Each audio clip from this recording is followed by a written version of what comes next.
Well, early into the war on Ukraine, Russia passed laws making it illegal to criticize the war or the military, or even to describe the war as such. The newly created crimes are punishable by up to 15 years in prison. And though it's hard to know exactly how many people have been arrested and convicted under these laws, numerous high-profile opposition leaders and activists are facing lengthy prison sentences for speaking out against the war. Russian artist Alexandra Skotchilenko is among them. Arrested in April, she's accused of spreading false information about the Russian army. Her associate and fellow activist Maria now joins me for Perspective. Maria, thank you very much for coming on the show today. Hello, thank you for having me. So can you tell us more about Alexandra's case? What led to her arrest? So Alexandra was arrested back in April after placing 5 small leaflets stylized as price tags in a supermarket. This was an action that was making rounds all over the internet, so she found it, thought it was a good idea, because people were already worried about the prices rising, so this could attract their attention to the problem of the war itself. And the price tags were saying, instead of the actual price, for example, this many people died in Mariupol because of Russian attacks, this many Russian soldiers are already dead, and so on. And the court considers this, well, so far we haven't got a sentence yet, but the investigation decided that this is false information and that she was knowingly spreading this, which is, according to the new law, punishable by up to 10 years in prison. Maria, have you been able to communicate with her? And if so, what are her conditions in prison like? Does she have access to a lawyer or any semblance of defense?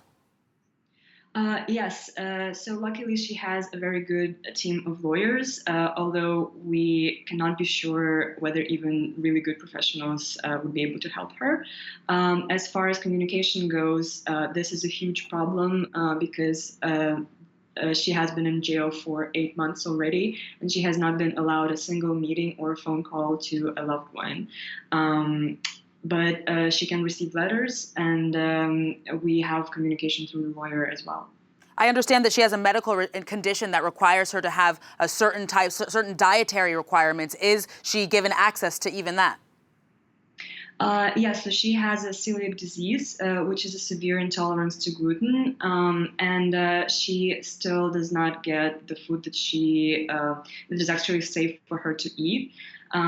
We've been trying to secure the access to proper food for 8 months, and there has been some progress, but still the condition does not have the jail does not have the conditions that would provide the food that is safe for her to eat.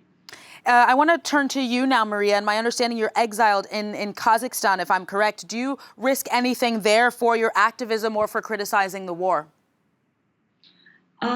Well, so Kazakhstan has an agreement with Russia, so technically I could be deported, but hopefully this would not happen. But yes, I had to leave the country because of the political situation there, and because of my activism and journalism, yes. How do you think that Russia's war, more generally speaking, is viewed in Kazakhstan, or if you're familiar with the views in other countries of Central Asia? Yeah, so in Kazakhstan, obviously, the war affected this country as well, because after the draft was announced, huge numbers of Russians fled Russia, and many of them went to Kazakhstan just because you don't have to get a visa to come here. And my sense is that there is definitely anxiety, and people were both fearing this influx of Russians, not many of whom did not actually support the war, but maybe were just fearing for their own lives, and also definitely just having a border and some territories that in the eyes of some Russian people are contested as well, is definitely a source of, I would not say fear, but maybe anxiety, and people are definitely wary of what is happening in Ukraine and are sort of imagining what would have happened if Russia chose Kazakhstan as a target. Do you feel that there's any tension within the community of Russian exiles in Kazakhstan between those who perhaps fled the mobilization orders and those who fled, I imagine, for reasons like your own linked to political activism? I would not say so because maybe there hasn't been a community that's been formed yet. And also, some people are already returning to Russia because there have been announcements that the draft has ended, although we don't have any legal basis to believe that.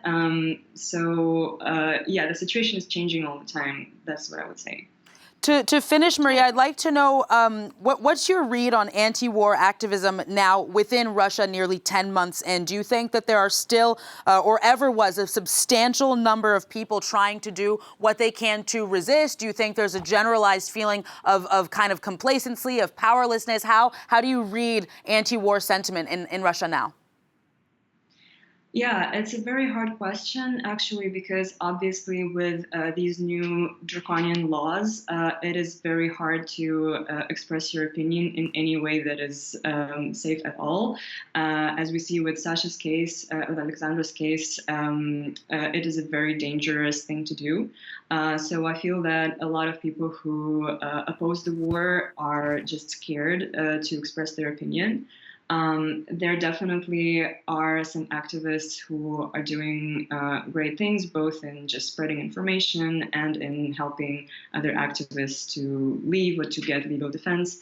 But this is a rather small number of people, and a lot of us have been forced to leave the country. I think the mood has changed after the draft was announced, and more people are starting to realize that the war concerns Russians as well. And even if that may not be the most ethical reason to oppose the war, it is a strong one. So I think the situation is changing, and we'll see how it goes. Maria, thank you so much for joining us on the show today. All the best to you. Thank you so much.